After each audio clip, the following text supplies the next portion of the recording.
Aoudou billahi minash shaïtanir rajim, bismillahir rahmanir rahim. Donc là, nous sommes en train de faire l'interview d'un cheikh à mes filles Zainab. Salam alaikum. Alaykoum salam wa rahmatullah. Vous pouvez faire votre présentation. Cheikh Murtada Al-Khaliq, je suis un imam ici à Paris. Je suis au service des mu'minines. Inch'Allah, Allah nous aide pour diffuser la pensée de Ahl al-Bayt salawatullah wa salamuhu alayhim dans ces pays, Inch'Allah. D'accord. Quelle est votre origine? Je suis d'origine d'Irak, de Karbala, Mashallah, la ville sainte de Karbala. J'habite en France il y a à peu près 9 ans. 9 ans. Je fais actuellement mes études, la thèse de doctorat à la Sorbonne. D'accord. Et en même temps, je continue les études et les recherches islamiques. D'accord. Et le français, vous avez appris comment? À l'université? À l'université, plutôt. D'accord, mashallah, mashallah. Donc là, on va entrer dans la religion. Je vais vous poser juste quelques questions de conseils pour les jeunes. Donc en ce moment, il y a trop d'influence. Là, il y a Satan qui dévie un maximum en ce moment. Donc quel conseil vous pouvez donner aux jeunes pour éviter tout ça? Vous voyez, le Saint-Coran, Allah subhanahu wa ta'ala dans le Saint-Coran, il nous montre la voie et il nous montre comment faire l'éducation et comment nous éduquer et comment éduquer les autres. Vous voyez, pour la question que vous avez posée, surtout la question de Satan et comment il dévie les gens. Voilà. On voit aujourd'hui qu'il y a beaucoup de moyens plus forts qu'il a de Satan et Iblis. Et il faut savoir, comme on a vu dans le verset de sourate Yusuf, Yaqub alayhi salam a parlé avec son fils. Il a dit « Ya bunayya, la taqsus ru'yaka ala ikhwatika fayakidu laka kayda inna ash-shaytana lil insani aduwwun mubin » Ici, dans le verset, Yaqub, il était en train de parler avec son petit-fils, avec Yusuf alayhi salam. Il lui a donné des leçons, il lui a donné l'éducation, il lui a montré le vrai ennemi. Il a dit, c'est le Satan, c'est Iblis. Aujourd'hui, surtout pour les jeunes, on voit qu'il y a beaucoup de moyens de Satan, comme le désir, par beaucoup de moyens. Ils peuvent utiliser les moyens d'aujourd'hui, comme l'Internet, comme la télé, comme le Facebook, comme les autres choses. Ils peuvent l'utiliser pour le halal et ils peuvent l'utiliser pour le haram. Iblis, il va essayer de l'égarer pour qu'il utilise ces moyens-là, ces moyens modernes pour le haram.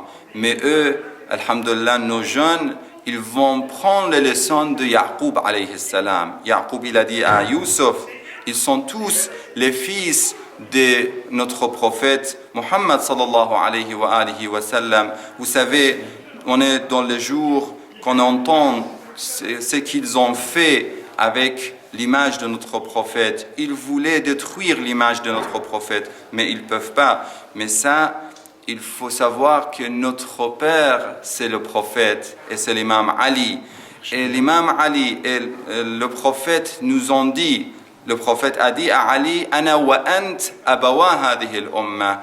Moi et toi, ya Ali, on est les pères et les parents de la communauté. Et nous, on est les orphelins du prophète et de l'imam Ali alayhi salam. Si on est les fils et les orphelins du prophète et de l'imam Ali, il faut prendre le conseil du prophète, conseil de l'imam Ali. Comme Yusuf, qu'il a pris le conseil de Yaqub. Il a dit Yaqub que le vrai ennemi c'est le Satan. Il faut savoir que vraiment le vrai ennemi c'est le Satan. C'est le désir, c'est le nafs. Il faut vraiment avoir la patience pour éviter le haram, la patience pour faire les adorations et les obligations. Parce qu'on a 3 genres de patience. As-sabru ala ta'ah, la patience pour faire les obligations, as-sabru anil ma'siyah, la patience pour ne pas faire et pour éviter le haram, et was-sabru ala al-bala, et aussi dans les épreuves, il faut être patient. On demande à Allah subhanahu wa ta'ala qui nous aide dans ces jours, aujourd'hui surtout le jour de Jum'a, qu'il est béni, il nous aide dans ces jours-là pour faire le halal, pour éviter le haram et pour être dans le bon chemin. Ma dernière question, ce sera que pour connaître son ennemi, on doit chercher c'est qui. Donc là, pour Satan, est-ce que vous pouvez nous expliquer exactement c'est qui Satan? Oui, vous savez, quand on étudie les versets coraniques, il nous montre qui est le Satan. Et il nous demande d'être loin, de ne pas même, on a un verset qui dit ne pas adorer le Satan. Il faut faire attention. Il ne faut pas adorer le Satan. Pourquoi? Est-ce que les gens, à l'apparence, ils adorent le Satan? Bien sûr que non. Ce n'est pas l'adoration normale. Mais quand on suit le Satan, quand on sait qui est le Satan, j'étais il n'y a pas longtemps à Madagascar chez les frères Khoja là-bas, j'ai expliqué un petit peu, il y avait des cours sur le Satan et de connaître, d'avoir la connaissance, la vraie connaissance de Satan. Je lui ai appelé comment dire, quand on fait l'étude de sociologie ou des autres études, il faut avoir une étude aussi très importante qui est l'étude de diabologie. Il faut connaître qui est le diable. Il faut lui connaître pour lui attaquer. Bien sûr. Sinon, si on est dans un combat avec un ennemi et on ne connaît pas les points de force et les points de faiblesse de notre ennemi, on ne va pas réussir dans notre combat, n'est-ce pas? Tous les jeunes, surtout dans la société, dans notre communauté, alhamdulillah, on a beaucoup de jeunes sportifs, incha'Allah. Les sportifs, ils savent que quand ils font un combat avec un ennemi ou un adversaire, il faut connaître les points de faiblesse et les points de force de leur adversaire. Et la même chose d'eux-mêmes, il faut se connaître, il faut savoir, moi j'ai ce point de faiblesse et ce point de force. Ici, on peut faire un vrai combat avec l'adversaire. On était en train de parler de diable et les points de force et points de faiblesse de diable est la même chose, notre point de force et notre point de faiblesse. Notre point de faiblesse, le premier c'est le désir, c'est le nafs. Et aussi notre point de faiblesse c'est al-ana, c'est moi-même, d'adorer nous-mêmes, d'être orgueilleux. Ça c'est le point de faiblesse de l'être humain. Et le point de force de Iblis, ce sont beaucoup. Ce sont al-mal, ça veut dire l'argent. Ce sont an-nisa dans le hadith. Je vous parle des hadiths et des récitations. An-nisa, ça veut dire les femmes.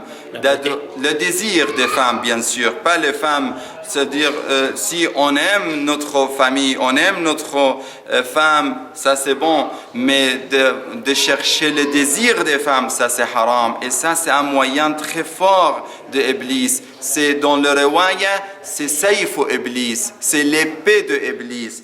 Et aussi, on voit qu'il y a l'argent et le nisa et aussi l'alcool. On voit dans notre riwaya, l'alcool c'est le piège de Iblis. Il a beaucoup de moyens. Un des moyens de Iblis c'est de dire je vais faire. Moi par exemple, chaque personne il dit moi je vais faire ça. On dit taswif. Taswif ça veut dire de rapporter les choses pour le futur, de dire on va faire tel acte, on va faire on va faire le tauba, on va faire le istighfar. Ça, c'est un des moyens de Iblis. Et aussi, on voit des autres moyens. Le temps ne me permet pas d'expliquer et de détailler tout, mais il faut savoir aussi, nous, on a des points de force. Le point de force de mu'min, c'est le dhikr, de faire beaucoup de dhikr, de faire beaucoup de تسبيح تسبيحات الأربعة سبحان الله والحمد لله ولا إله إلا الله والله أكبر, de faire la ilaha illallah, dhikr al-khafi, c'est le dhikr caché, de faire beaucoup de la ilaha illallah. Iblis va venir pour dire ça suffit, vous avez fait beaucoup de dhikr.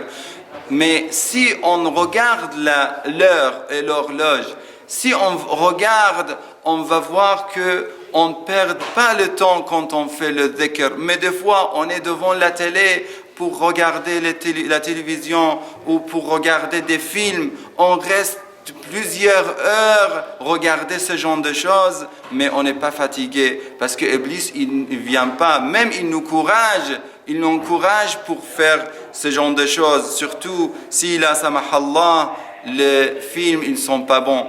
Mais le contraire, on voit que quand on fait le dhikr, quand on lit un petit peu de Coran, et le Coran aussi, il nous protège de Iblis. Dans le riwaya, on dit que la maison, qu'il y a des gens qui lisent, la maison qui a le Coran, ou la maison qu'il y a des gens qui lisent le Coran dedans, c'est la maison qui est protégée de Iblis.